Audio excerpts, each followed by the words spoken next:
Let's mic आज का अखबार। नमस्कार, लेट्स माइक में आपका स्वागत है। आज का अखबार के साथ मैं राखी जैन। द न्यूयॉर्क टाइम्स में प्रकाशित लेख, अश्वेत अमेरिकियों के साथ एक चौंकाने वाला विश्वासघात। इस लेख में लेखक अमेरिका में अश्वेत मतदाताओं के राजनीतिक अधिकारों पर हो रहे नए हमलों को लोकतंत्र के लिए गंभीर खतरा बताता है। लेख का मुख्य तर्क ये है कि जिन अधिकारों के लिए अश्वेत समुदाय ने दशकों तक संघर्ष किया, जेलें झेली और जानें गंवाई, उन्हें अब अदालतों और राजनीतिक फैसलों के जरिए धीरे धीरे कमजोर किया जा रहा है।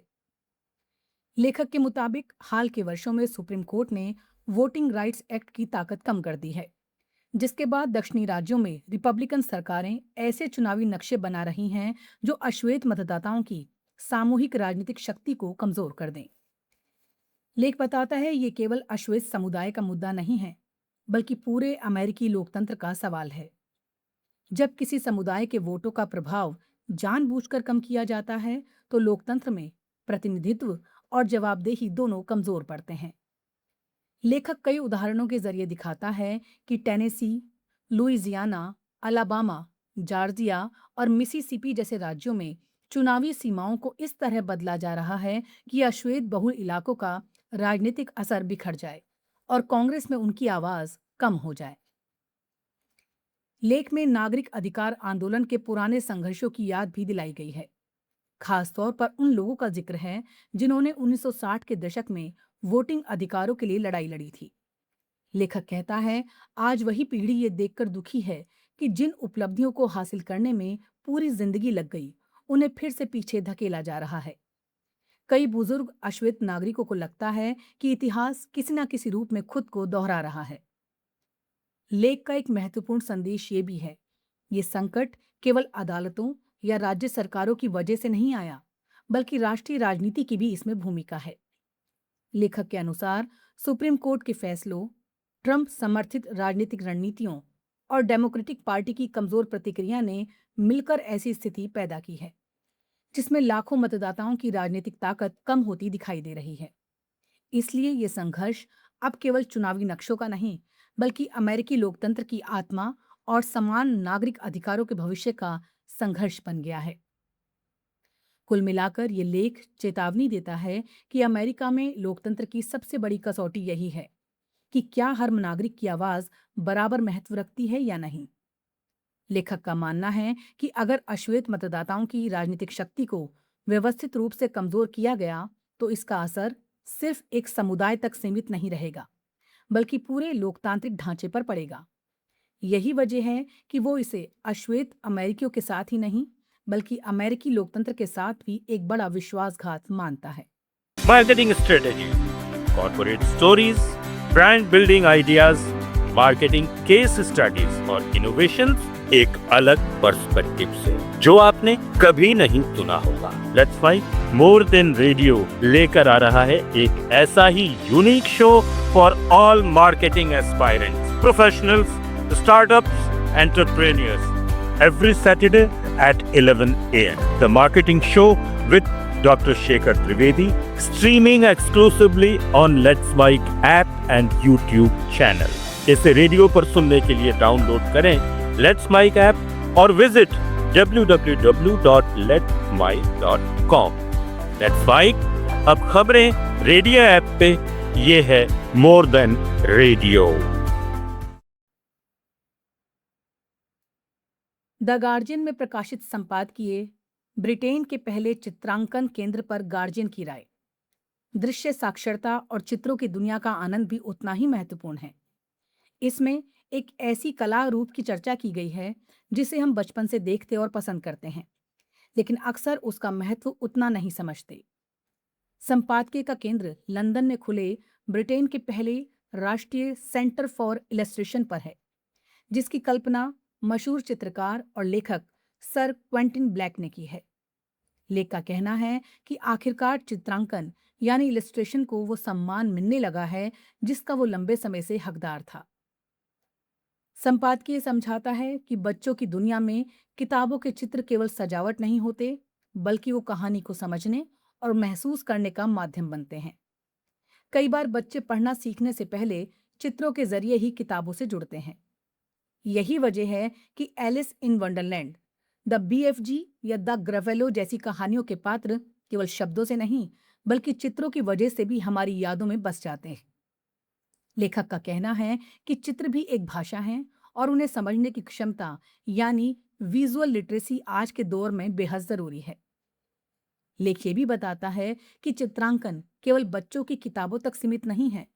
विज्ञापन, अखबार, कॉमिक्स, राजनीतिक पोस्टर और सोशल मीडिया तक हमारी सोच और समाज की दिशा तय करने में चित्रों की बड़ी भूमिका होती है। कई बार कोई चित्र वो बात कह देता है जिसे शब्द पूरी तरह नहीं कह पाते। यही कारण है कि चित्रांकन समाज के बदलते विचारों, पहचान और सांस्कृतिक बदलावों का भी महत्वपूर्ण दस्तावेज बन जाता है। संपादकीय में चिंता भी जताई गई है कि आर्टिफिशियल इंटेलिजेंस के दौर में पारंपरिक चित्रांकन को चुनौती मिल रही है। लेकिन लेखक का मानना है किसी मशीन से बने चित्र में वो मानवीय संवेदना, कल्पना और भावनात्मक गहराई नहीं हो सकती जो एक कलाकार अपने काम में डालता है। बच्चों की किताबों में बने वो चित्र जो वर्षों बाद भी याद रह जाते हैं, उनकी ताकत तकनीक नहीं बल्कि मानवीय रचनात्मकता होती है। कुल मिलाकर ये संपादकीय कहना चाहता है कि चित्रांकन को केवल शब्दों का सहायक माध्यम समझना गलत है। ये अपने आप में एक स्वतंत्र और महत्वपूर्ण कला है जो हमारी कल्पना, शिक्षा और संस्कृति को आकार देती है। ब्रिटेन में इस कला के लिए एक राष्ट्रीय संस्थान का बनना इस बात का संकेत है कि अब चित्रों की दुनिया को भी वो गंभीरता और सम्मान मिलने लगा है जिसकी वो लंबे समय से हकदार थी। अल जजीरा में प्रकाशित लेख गाजा, ईरान, लेबनान, अगर युद्ध विराम लागू है तो हमले क्यों जारी हैं? इस लेख में एक बहुत अहम सवाल उठाया गया है। दुनिया के कई संघर्ष क्षेत्रों में औपचारिक रूप से युद्ध विराम लागू है, लेकिन जमीन पर बमबारी, मिसाइल हमले और सैन्य कार्रवाई फिर भी जारी है। लेख समझाता है कि युद्ध विराम का मतलब हमेशा युद्ध का पूरी तरह खत्म हो जाना नहीं होता। यह आमतौर पर लड़ाई रोकने का एक राजनीतिक समझौता होता है ताकि बातचीत और समाधान का रास्ता निकल सके। लेकिन जब दोनों पक्ष एक दूसरे पर उल्लंघन का आरोप लगाते रहें और कोई निष्पक्ष संस्था तुरंत फैसला ना कर सके तो संघर्ष जारी रहने लगता है। लेख के मुताबिक गाजा, लेबनान और ईरान अमेरिका के मामलों में सबसे बड़ी समस्या ये है कि युद्ध विराम के नियम तो हैं, लेकिन उन्हें लागू करवाने की ताकत बहुत कमजोर है। अंतर्राष्ट्रीय कानून कहता है कि सीजफायर के दौरान भी नागरिकों पर हमला, युद्ध अपराध या अंधाधुंध बमबारी स्वीकार्य नहीं है। लेकिन संयुक्त राष्ट्र सुरक्षा परिषद जैसी संस्थाएं अक्सर बड़ी शक्तियों के राजनीतिक हितों और वीटो के कारण प्रभावी कार्रवाई नहीं कर पाती। नतीजा ये होता है कि अदालतें या अंतर्राष्ट्रीय संस्थान उल्लंघन की बात तो कह सकते हैं, लेकिन हमले रोक नहीं सकते। लेख ये भी कहता है कि अक्सर देश आत्मरक्षा का तर्क देकर युद्ध विराम के दौरान भी सैन्य कार्रवाई को सही ठहराने की कोशिश करते हैं। इजरायल, अमेरिका और दूसरे पक्ष यही दलील देते हैं कि वो अपने ऊपर मंडरा रहे खतरे का जवाब दे रहे हैं। लेकिन अंतर्राष्ट्रीय कानून विशेषज्ञों का कहना है कि आत्मरक्षा का अधिकार असीमित नहीं है और इसे हर हमले का बहाना नहीं बनाया जा सकता। कुल मिलाकर ये लेख कहना चाहता है कि आज की दुनिया में असली संकट कानूनों की कमी नहीं, बल्कि उन्हें लागू करने की राजनीतिक इच्छा शक्ति की कमी है। युद्ध विराम कागज पर मौजूद हो सकता है, लेकिन जब तक उसे लागू कराने वाली संस्थाएं मजबूत नहीं होंगी और शक्तिशाली देशों को भी जवाबदेह नहीं बनाया जाएगा, तब तक सीजफायर सिर्फ एक घोषणा बनकर रह जाएगा और जमीन पर लोगों की मौतें जारी रहेंगी। यही वजह है कि गाजा, लेबनान और ईरान जैसे मामलों में युद्ध विराम के बावजूद गोलीबारी रुकती नहीं दिख रही। आज का अखबार में फिलहाल इतना ही। जुड़े रहिए लेट्स माइक के साथ। नमस्कार। आप सुन रहे थे let's mic more than radio. Follow कीजिए हमें हमारे सोशल मीडिया प्लेटफॉर्म्स पर। It's time for news. It's time for More Than Radio. Presenting the first radio news app, Let's Mic.